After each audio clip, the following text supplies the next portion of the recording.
اور حضرت علی رضی اللہ تعالیٰ کا نکاح حضرت فاطمہ رضی اللہ تعالیٰ عنہ کے ساتھ تھا، اور حضرت عثمان کا نکاح یکے بعد دیگرے حضرت ام کلثوم رضی اللہ تعالیٰ عنہ اور رقیہ رضی اللہ تعالیٰ عنہ کے ساتھ ہوا، اور حضرت زینب رضی اللہ تعالیٰ کا نکاح ابو العاص بن ربیع رضی اللہ تعالیٰ عنہ کے ساتھ ہوا۔ یہ مائیں ہیں۔ حرمت نکاح میں جس طرح ماں کے ساتھ نکاح جائز نہیں، حلال نہیں، اسی طرح آپ صلی اللہ علیہ وسلم کی بیویوں کے ساتھ بھی یعنی کسی امتی کا نکاح جائز نہیں ہے۔ تو دوسرا فرق پردے میں بھی ہے۔ اپنی ماں سے کوئی پردہ نہیں ہے، مگر نبی کی بیویوں سے امتیوں کو پردہ ہے۔ حضرت صلی اللہ علیہ وسلم تشریف فرما تھے، اور آپ صلی اللہ علیہ وسلم کے پاس حضرت میمونہ اور ام سلمہ بیٹھی تھیں، اور نابینا صحابی حضرت عبداللہ بن عمر بن ام مکتوم رضی اللہ تعالیٰ عنہ نے دروازہ کھٹکھٹایا، السلام علیکم کہا اور اندر آنے کی اجازت چاہی کہ میں آپ سے ملنا چاہتا ہوں۔ تو آپ نے اپنے دونوں بیویوں سے فرمایا قوما واحتجبا منہ، اٹھ جاؤ، اس سے پردہ کرو۔ اور بیویوں نے کہا کہ اولیس هو رجل اعمی، کیا یہ آدمی نابینا نہیں ہے؟ اس کو کیا نظر آئے گا؟ یعنی آپ کے ساتھ بات کرے گا اور چلا جائے گا۔ تو آپ صلی اللہ علیہ وآلہ وسلم نے فرمایا کہ فعمی وانتم، یعنی کہ تم دونوں بھی تو اندھی ہو۔ کیا مطلب یہ ہو گیا کہ انتما، تم دونوں بھی اندھی ہو؟ کیا مطلب یہ ہو گیا کہ پردے کا حکم دونوں فریقوں کو ہے نا۔ سورہ نور آیت نمبر 30 میں ہے نا، قل للمؤمنین یغضوا من ابصارہم، اے پیغمبر آپ کہہ دیں کہ ایمان والے مردوں کو وہ اپنی نگاہوں کو پست رکھیں۔ اور اگلی آیت میں فرمایا وقل للمؤمنات یغضضن من ابصارہن، آپ کہہ دیں کہ ایمان والی عورتوں کو وہ نیچے رکھیں اپنی نگاہوں کو۔ اب دونوں مکلف ہے نا۔ اب وراثت کے مسئلے میں بھی روحانی اور جسمانی ماؤں میں فرق ہے۔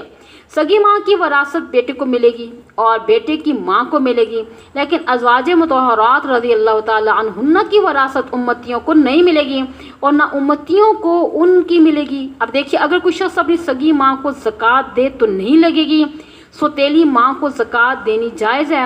اسی طرح سگی ماں بیٹے کو زکوٰۃ یا واجب قسم کا صدقہ دے تو جائز نہیں ہے، اور سوتیلی ماں اپنے سوتیلے بیٹے کو زکوٰۃ دے یا کوئی واجب قسم کا صدقہ دے تو لگ جائے گا۔ یہ فرق ہے حقیقی اور سوتیلی ماں کا۔ تو فرمایا آپ کی بیویاں ان کی مائیں ہیں۔ ایک اور مسئلہ سمجھا دوں، مسئلہ مواخات کا۔ جب مہاجرین ہجرت کر کے مدینہ منورہ پہنچے تو آپ صلی اللہ علیہ وسلم نے ایک انصاری ایک مہاجر کو آپس میں بھائی بھائی بنایا۔ اس کو مواخات کہتے ہیں، بھائی چارہ نا۔ اس وقت مہاجر فوت ہوتا تو وارث انصاری بنتا، اور اگر انصاری فوت ہوتا تو وارث مہاجر بنتا۔ پھر اس آیت کریمہ کے نازل ہونے کے بعد جو کہ منسوخ ہو گیا، فرمایا کہ وَأُولُو الْأَرْحَامِ بَعْضُهُمْ أَوْلَىٰ بِبَعْضٍ، کہ قریبی رشتہ دار ان میں بعض کے زیادہ قریب ہیں، فی کتاب اللہ، اللہ تعالیٰ کی کتاب میں، نوشت میں، من المؤمنین والمہاجرین، ایمان والوں سے اور ہجرت کرنے والوں سے۔ اب اگر کوئی انصاری فوت ہو جائے تو اس کے مہاجر بھائی کو وراثت نہیں ملے گی، اور وراثت رشتہ داروں کو ملے گی۔ ہاں ایک شرط جو ہے قرآن نے چھوڑ دیا ہے، وہ یہ ہے کہ الا ان تفعلوا الی اولیاءکم معروفا، کہ مگر یہ کہ کرو تم اپنے دوستوں کے ساتھ بھلائی اور ان کے لیے وصیت کرو کہ میرے مال سے اتنا میرے فلاں دوست کو دے دینا، وصیت تیسرے حصے میں جائز ہے۔